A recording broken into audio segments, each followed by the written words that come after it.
Hey everyone, Ekman here with another video, and we've got another Perona build. I know I made a guide kind of a couple weeks ago, but honestly, I did a live stream with this one, and I had a lot of fun, but also a lot of success with this one, and it was good enough that I really wanted to go over and make a guide for you guys. So we're going to go over the deck list in general. We're going to go over some other cards to kind of include with it as well, and then also we have some example games from the live stream at the end. And if you guys want to see the entirety of the live stream, it's on Twitch, our YouTube for subscribers or members respectively, and if you guys do that, it does help me a lot. But we also do have some free matches for you guys to watch at the end of this video once again. So we're gonna go over the deck real quick and then we can jump into those. But the main kind of idea for why I made this build came around the 3-drop Bart. This is just a really good card in this leader. It's a Supernova blocker from set 7, and it has this effect of your turn once per turn, if a character is rested by one of your own effects, you get to draw a card and then trash a card from your hand. So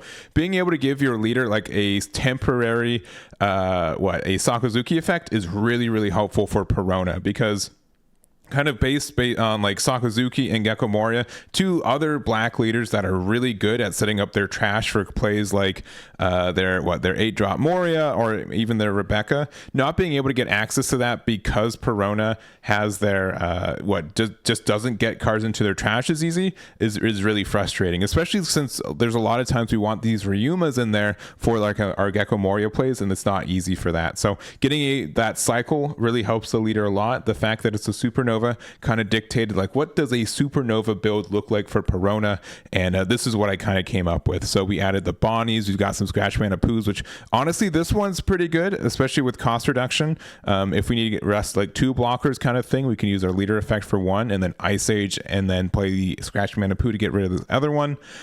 We do also have like the X-Drake, which counts as both, and then we also have the Useless Captain Kid. So this obviously is one of the winning conditions for the deck. There are some decks that just still have an issue clearing this guy, especially since we are playing 4 copies of the Don Quixote Rosinante. So this is a Navy card, so we are playing like the Navy build as well. So that means the brand new, that means that we're playing like the Suru, the Kuzan Borsalino, as well as the Sakazuki and Ice Age. So I think it's a pretty good package. We do have including the brand new 23, so 20 targets off the brand new means it rarely misses, which is really nice and consistent for us. And then it also sets up our trash, which is like the other thing that we need to do, because a lot of the time we do again need these Ryumas or targets from our Gecko Moris to hit the trash, just so we're able to get that additional advantage from it, which is really nice. So I do like how this build kind of looks like in itself, and the Rosie is such a good card. There's just so many decks that lose to you playing the 8-drop and being able to keep it around, and like the 2-drop Rosie helps you get there consistently. And then if it does survive, you are able to play like the 5-cost Sabo next turn, and if you're not playing against blue, you just kind of won the game, right? If you play Sabo to protect your Useless Kid, it's super good. Otherwise, even just playing like another 8-drop Moria, being able to play a Borsalino and a Rosinante that's probably in the trash by this time to again protect your 8-drop.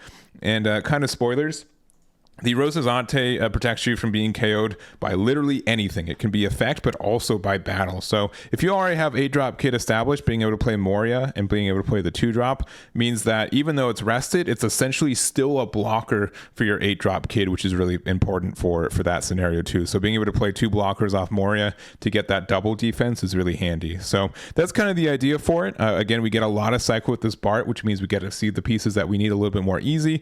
The fact that there's a blocker that essentially cycles for free, because we're almost always going to have a target for us to rest with our Perona leader, and the fact that it costs no Dawn or has like no investment to be able to do that besides playing a blocker, which we want to do anyways, it's really, really handy for kind of how this deck looks like. So honestly, I had a lot of fun. I think this is very strong. I know a lot of people are on the Wano build of Perona, but I do think that green and black have like diverse enough card pools that there are some different engines and archetypes you can add for it. So some quick cards that we didn't add, there are probably many others, but the biggest one I think is Isho. I really want to find room for this card. We're playing pretty greedy as is with our 8-drops and 6-drops, so Sakazuki might need to go. I think we have enough cards to put cards into the trash, but man, sometimes Isho wins us the game, especially if they can't remove it, especially since this Dawn times 1 is really, really good at getting things into range for a Perona effect or Ryumas and everything else. So it might be the next card that we add for the spot. It just feels bad because it's a little bit worthless in decks like Trafalgar Law, when they just, you need to be really reactive to them a lot of the time. We also have the 8-drop Saba, which I do like this card too. I think it is potentially good for this deck. I think we do get enough removal that we don't need this card, but if we're playing against something like Trafalgar Law, being able to get like a -1 to something, one of their 4-drops, being able to get a 5 and 4 for free off this leader is really nice. So I don't think it's a bad card. I had some people talk about 10-drop Kuzan. This seems like a little bit too much in that late game pool, but man, if this hits the board and stays on board, you get so much removal against so many different decks that it's super nice for what it is. And then we have like some support cards. Bellamere is probably the one that I want to add the most, especially since we are playing like a Gecko Moria deck. Being able to get that like one additional -1 comes up way more than you think it does. There are so many 5 costs that exist that being able to play Bellamere, get the reduction, and then still be a 6k leader kind of thing is really, really nice. There are also some times with like Gecko Moria, we can play this, we can use the effect to get the reduction as well, or be able to just give the +1k to our leader, so we essentially played the Gecko for 7. There's just a lot of like fringe cases that I think Bellamere could be snuck into this deck as well. We also have like One-Legged Toy Soldier as an extra like -3k off body. We have a Nupe. I didn't put it in here. Helmeppo would be another good add too. So I think there's a lot that this deck could still add to be successful, but you can kind of tell we're running into this issue where there's only so much space that we're afforded, and we're kind of running out pretty quickly. But I think this deck is in a good spot. I really liked what it is. I think there's some ways to build upon it as well. And this is not like a 50 for 50, but maybe like a 45 out of 50 that look kind of good. So anyways, that's kind of the quick deck overview and kind of some other choices. And let's go into our example games. All right, our first match is against a red-purple Law, and we have an okay hand here. We're going to keep it since we do have the 8-drop Moria, and also just having the Sakazuki is actually pretty nice for us here. So we're not going to do anything turn 1. We're going to see if they're going to do anything turn 2. Likely not, just because we do get the free removal, and we do get to play the Bart on the first the first time we can at 3 Dawn. So this is a pretty strong card for us in this matchup. They do have to spend like an extra Gordon or a different removal to get that removed off board. So we are probably just going to take this damage here, going down to 3 life. They're going to play the Iron and then pass. So they get the additional Dawn off the Iron. We're going to draw 1 and trash 1. So we're going to trash one of the 2 drop Rosinantes. We're going to attack 5k into there. And since they decided to get out of it, we did use the Ryuma and then pass it back. So we do kind of want to starve Red-Purple Law. We do get more value late game. And so if they don't have a lot of their pieces, if they don't see their Reiju, we have a good time there. And they're just going to play the Queen to draw 2, trash 1, lose a Dawn. They did find a Gordon. They're going to use it on the Ryuma, and then they're going to play out another copy of Ein. So I'm okay with this, and we have pretty much a really good thing. So we're going to draw 1, trash 1 after resting the Ein once again. And a little bit tricky on what we're going to trash. It's either going to be the brand new or the Rosie. We're going to do the brand new. And then we're going to play the 6 cost of the Sakazuki to get rid of the Queen, getting rid of one of the 2 cost blockers once again. And then we're going to just go a big 5 or 6 into 5. And they're going to counter out. They're only at 4 cards, though, so they are pretty low there. We do have the advantage there, but the pressure that the Red-Purple Law is always scary, especially since we're down to 2 life. Kid and Killer can be some extra pressure there. But we do have our 8-drop Kid, so it's a little bit tempting to take some damage. It's a little bit harder for 8-drop Kid to be around when they can reduce the cost of it, but we'll see what we have here. They're not getting rid of our Bart blocker either, so it is a little bit easier for us to block that as well. They'd have to like double Gordon with and then use the effect, which is unlikely with them only having 4 cards, but we'll see what they have. We also do have some pretty good cards in trash, so we could use a Gecko Moria after this to play a Rosinante, and I believe a Ryuma is already in there, so that can be helpful if we need to as well. But definitely a big think of just how much pressure they want to apply here. And this is kind of where you want to have red purple off. They're not able to find their Ray juice to continue their card draws, or they're in these weird things where like they can play a card, but they it will probably be removed. They don't want to attack with Iron either because they can attack with it. We can attack into it pretty easy. But looks like they're going to go with the Otama and then use the reduction there.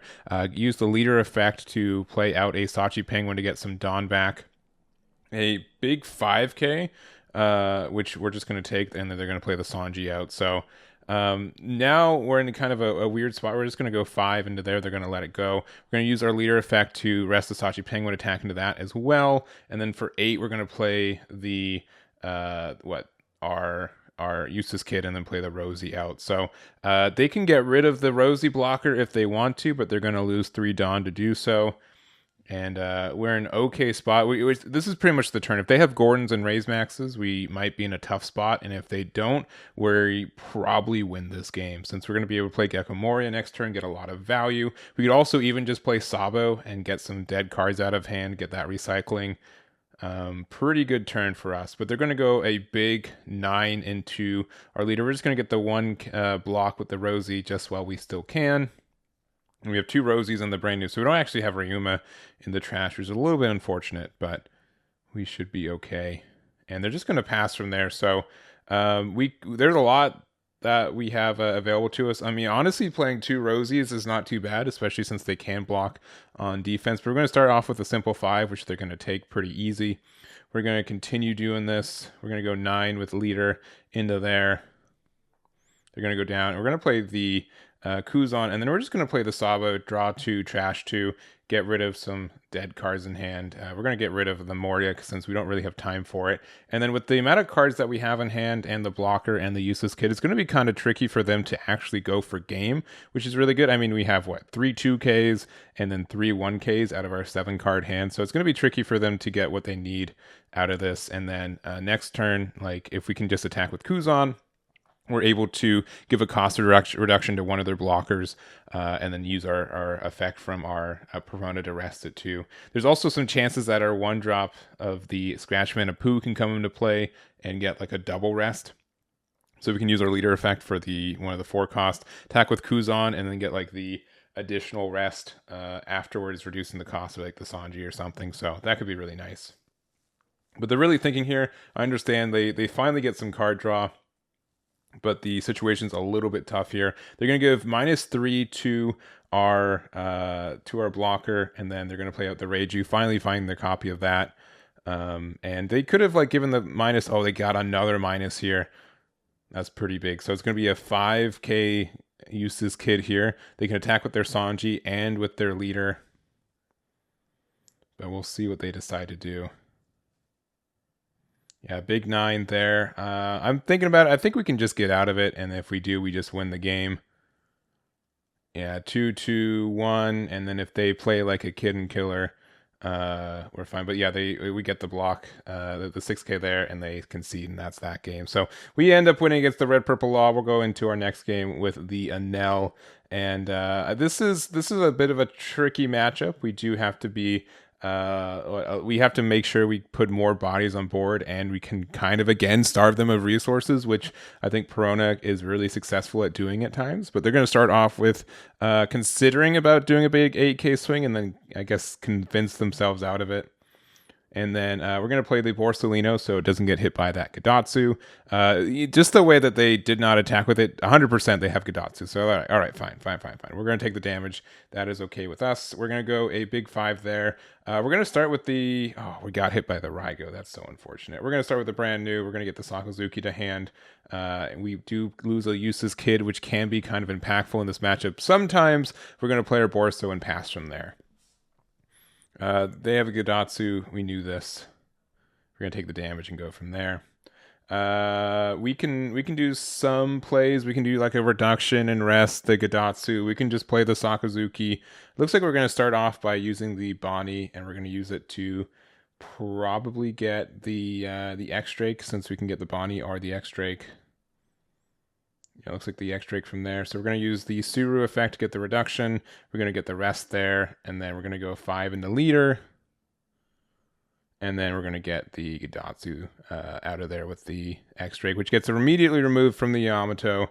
We get the block there, and we have another Bonnie, which is really nice. We're going to use the Bonnie effect. We're going to get a Scratch Mana Poo. And then we're going to use the Ice Age here. We're going to use the Rest ability, and then we're going to be able to go we're going to go, Big 8? Big 8 into their life, because you normally want to keep them down to 2 life. And I think we should have played... Oh yeah, we want to play the X-Drake. This is the reason. We want to play X-Drake here because if we do get rid of it, if we hit the life, we play a 5 cost. So if they play another Yamato, they're not able to answer this X-Drake immediately, which is really nice. And we're going to see what they want to do from there. So the idea in a lot of matchups for Enel is that you want to keep them at 2 life. If you keep putting them down to 1 life, like Yamato draws a card, 10-drop Ace draws a card, but without that constant like +1s, they lose out a lot of value and a lot of cycle, which is actually kind of the bigger thing for Enel. So we're gonna see what they do here. It looks like they're gonna play Hiyori for 2 to put a card from their life into their hand, and then they're gonna put another card back into their life. Then they're gonna play 8-drop Katakuri, and it looks like I'm gonna guess Borsalino, but no, it's gonna be the X-Drake, and we're gonna pass from there. So we do have the Bonnie another time. We're gonna use it to get a Bart. And what's the best play? I mean, we can play 8-drop Kid. We can use the effect to play out the Bart. We can rest the Hiyori for a draw 1, trash 1, which it looks like we're going to use for either the Sakazuki or the... looks like we ended up Scratch Mana Poo. We're going to attack 0 to 0. Go for it, Suru. Oh, they're thinking. All right, great value. I'm going to put a Dawn underneath our Use This Kid and go from there. So if they have another 8-drop Katakuri, they can put it back into our life. But normally it's a little expensive. They can also play like a Raigo. But it looks like, Raigo was the play to get rid of it. So that's fine. It does cost them some resources. They did go back down to 1 life, which means that they will be able to, if they have an Ace or Yamato, get the cycle. But they only have 5 cards in hand, which is the key point in this scenario. So... they're finally getting rid of that Bonnie after it got us a lot of value, which is really nice for us. And then they're going to attack with that, and we're going to take it. So we can do a good amount of things. I think the best thing for us to do is play the Bonnie. We're going to be able to draw 1 card, and then with the Bonnie effect, and then with the Barto effect, draw 1, trash 1. Since we haven't found any Geckos yet, Gecko is definitely a card that really helps us in this matchup. And we're trying to figure out what we want to get rid of. And looks like it might be a 2-drop Rosie, to be honest. All right, my mouse is back. All right. So we're deciding what we're pitching off the Bart, and we're going to go from there. And I think it might actually be a Rosie. Yeah, Rosie's the choice. So we can still do our play. I think we're going to start attacking into their life, though, just to get the pressure. Because there's a good chance they take this 5. And we're going to start with the Borsalino. Maybe? Man, I'm really thinking about this one. Yeah, a Borso 5 into there. Just in case like it's a Raigo or something. Since we already have the Borso up. And then we're going to go a big... we could do 5 with Bart. We're going to go 5 there. Because I really think we want to just ruin them of resources. We're going to go another 5 with our blocker. And then we have 7 left. So we're going to reduce the cost of this by 1. It's going to cost 7. We're going to use Suru to make it cost 1 less. So it's going to cost 5. And then we can use the effect of our Sakazuki. So they're at low resources. They're down to 1 life. They're going to play the Ace, sure. They're going to get rid of the Bonnie, sure. And either the Borsalino or the Bart. Now, I was thinking about saving this since we do have the 2Ks for it. And, man, we did draw a really good card. And we draw 1 trash 1 as well. But we got rid of the Ryuma. So, unfortunately, Ice Age not doing really much. So, we do want to get rid of the Ace. Looks like we're going to go big 13, which is enough. And we're just going to pass it back from there. Don't want to give them too much value again. And we'll see if they have another card. If they have, like, a Yamato, they can get rid of our Bart. They do have Gidatsu, which can get rid of the Suru, or the Bonnie, I guess. Oh, and they just gave us an 8-drop kit off of our life. Yeah, that's probably going to be it for them. All right. We could do something cute where we could like Ice Age and then use the Ryuma.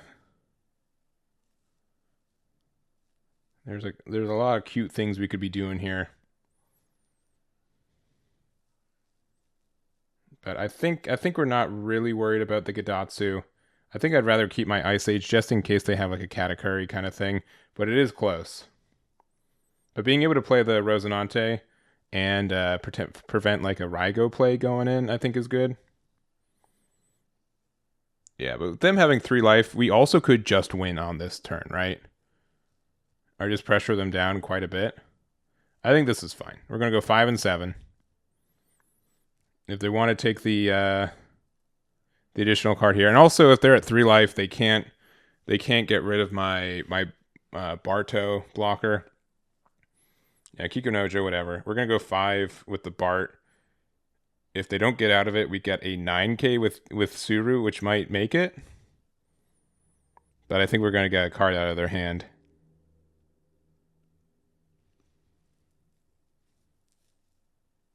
Yeah, they're thinking, yeah, this is really tough. Like Enel, like you're in these scenarios where you're probably not losing, but like going from 1 to 0 can be really, really costly. So we're gonna see what they end up doing. They're gonna use a 0 cost event. That was super worth it. And then we're just going to use our Useless Kid event. We're also gonna we're gonna get a draw 1, trash 1 with our Barto. Sure, they put our kid back in there, but honestly, we might just win. We might just win the next turn. It might not do enough. Yeah, they're going to go 5 there. Yeah, that's fine. We'll let it go. You're going to go 7. We're going to let it go as well. They're going to go another 7. We'll let it go. Or we'll keep it. Sorry. We'll keep these. We'll use our counters. And we're just going to go big 5 there. We're going to say, I don't think you have a card with counter in hand. If you do, we can do a good board clear. We take the 5. They take the 7. And Rosinante is going to be able to take it home. So that's that for the Enel. And then one more game for the night. It's going to be the Rob Lucci. So we did mulligan to make sure that we have Gecko Moria in hand. And sometimes with these matchups too, it's whoever plays the more amount of Morias. And so having an early one is really, really nice. So also, we like to hard draw a little bit more with this deck, as I say, right as we bottom deck another copy of Moria. But we do have the 8-drop Kid, which with a Rosinante in hand, we do get some really good protection for those turns. We're going to go 5 into our leader, which we're going to take pretty quickly. And they're going to play another Spandom. And these Spandoms actually are kind of obnoxious because they are like these 1-drops that can interfere with, our 1-drop kind of things. But we are going to get the rest on that one in particular, get rid of it, the Ryuma, and pass. So since we have 2, it's good. And then also the thing is that they do kind of have to give us like that extra advantage, and we're okay with just having a good 4-drop 6k, even though they have the -2 from the stage and the -1 from leader. It's still kind of resources for them, so they're gonna give us the minus cost. They're going to make this a minus cost 2. They're going to play the Brook for 3 to get rid of it, which is a little bit unfortunate, but that's okay. We're going to go 2 into their leader. So 7 to 5. We're going to use our leader effect. We're going to rest their Brook. We're going to use our second copy of Ryuma and pass from there. And then if we do play Ryuma or Moria next turn, since we did draw into a second copy of it, we get a Ryuma back and also a copy of the Bonnie. So at least getting 2 bodies back isn't too bad. Though Rob Lucci's really good at picking off those extra 1-drops. And we'll see what they want to do. But they're they've got 7 cards in hand, 3 cards in life, and we're pretty even in advantage right now. But I think being able to do back-to-back Morias will be very, very strong for us. Especially because Rob Lucci trashes cards. Like, we do have issues with stuff like the Trafalgar Law matchup sometimes, making it so we can't get the cards back. And I'm thinking about if we want to use the Rosinante, but we won't. We'll keep that in there. There's a brand new, which we wish was in trash. Oh, and they're going to let us do it. That's very kind of them. They're going to play the Rob Lucci, get rid of that, which is additionally going to let us get rid of the Spandam. So a little bit of bad timing for them, because we did get the additional removal. It's just a Spandam though, nothing too crazy. But being able to get the Brook with the brand new with the Moria play and rest in the Rob Lucci is going to be a really big tempo swing for us. So leader effect, rest the Rob Lucci, play the Moria, and then use the brand new effect. We didn't get anything, but we put more cards in trash, so that's not terrible, including the Bart, which is kind of nice if we need like another blocker, which is cool. I think the only thing that sometimes, like, I wish we had Rebecca to be able to return some cards to hand, but like mostly Sabo, like Rebecca Sabo wins us a lot of matchups at times, but I think it's fine. Looks like they're going to be able to get the good removal by getting the stage and the leader effect to give us a -3, and then the Tempest kick to get another -3. And they're going to play their own Moria here, so a little bit rough. They're going to get the double remove. If they have the Spandine. Yeah. Yeah, they had Spandine in hand. They have the 3. You know, this combo takes forever to go through, but it's pretty understood. Play the Rob Lucci. Only issue with this is that they're getting rid of the Ryuma, which means that we get to get the revenge kill on that Rob Lucci as well. So a nice little, at least, protection for Ryuma too, which is really, really nice. And we're gonna go from there. So we have some options of what we want to do, which is really nice. We're going to use the Ice Age. We're going to rest that. We're just going to play another copy, and we're going to play out the Bonnie active and the Ryuma rested. We're going to use Bonnie's effect. We're going to get another copy of Bonnie. We could have gone Rosie, but I think we're fine. We're going to attack into the Helmeppo since they have another reduction in there, and then just 5 into lead from there. Because we do have the tempo our way. They're going to actually get out of it by dropping a Spandam and passing back to us. But if, I think, at this point, right, like, it's going to be easy for them to chain Morias if they have them, which is going to be very strong for them. If not, next turn we're going to be able to set up an 8-drop Kid, which would be very nice for us. An 8-drop Kid with a Rosinante, if they don't drop an 8-drop of their own, probably wins us the game. Probably wins us the game. All right. Vod Eggman is leaving the stream. He'll be back in a moment. But they're going to play Rebecca, which is not an 8-drop, which is really nice. They're going to play a Rob Lucci, likely, since they just added one from trash to hand.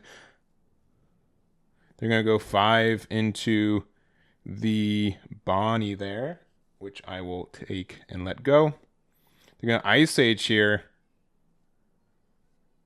And I mean, if they can use the stage to get they're Tempest kicking. Never mind. They've got all the cards they need. Very good for them.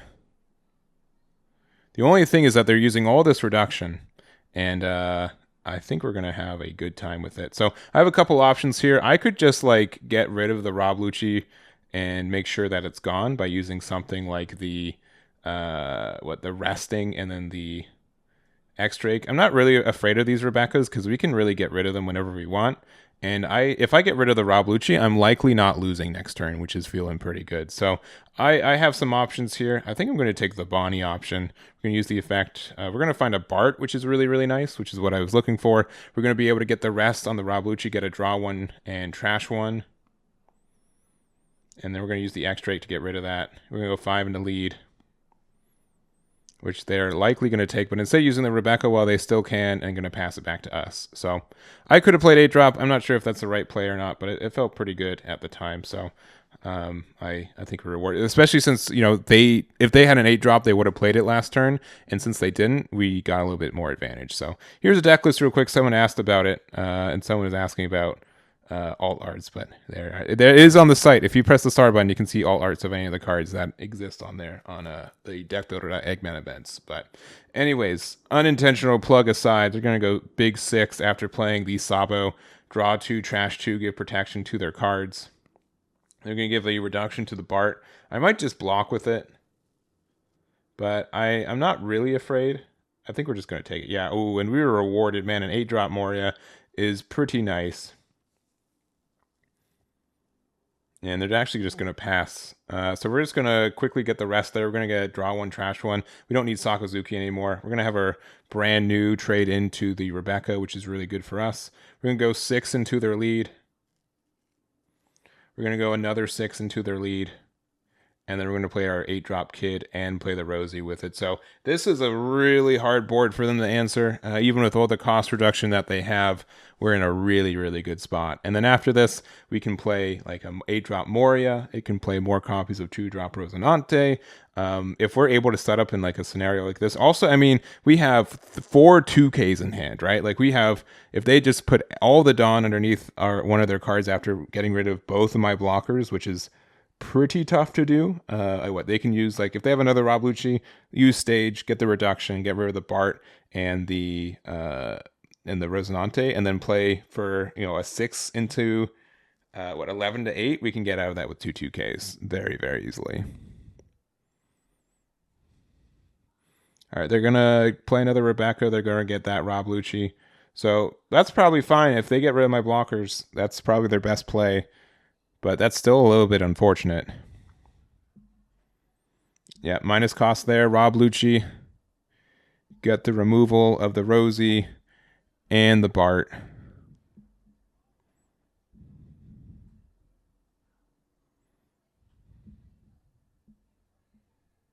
And it's going to go back to us, which, again, I think we're so far ahead at this point. Yeah, they're just going to attack there just to get the reduction, or get the cards into trash. Immediately rest the Rebecca, attack with brand new. They can block with Salvo if they want, but we're winning if they do that.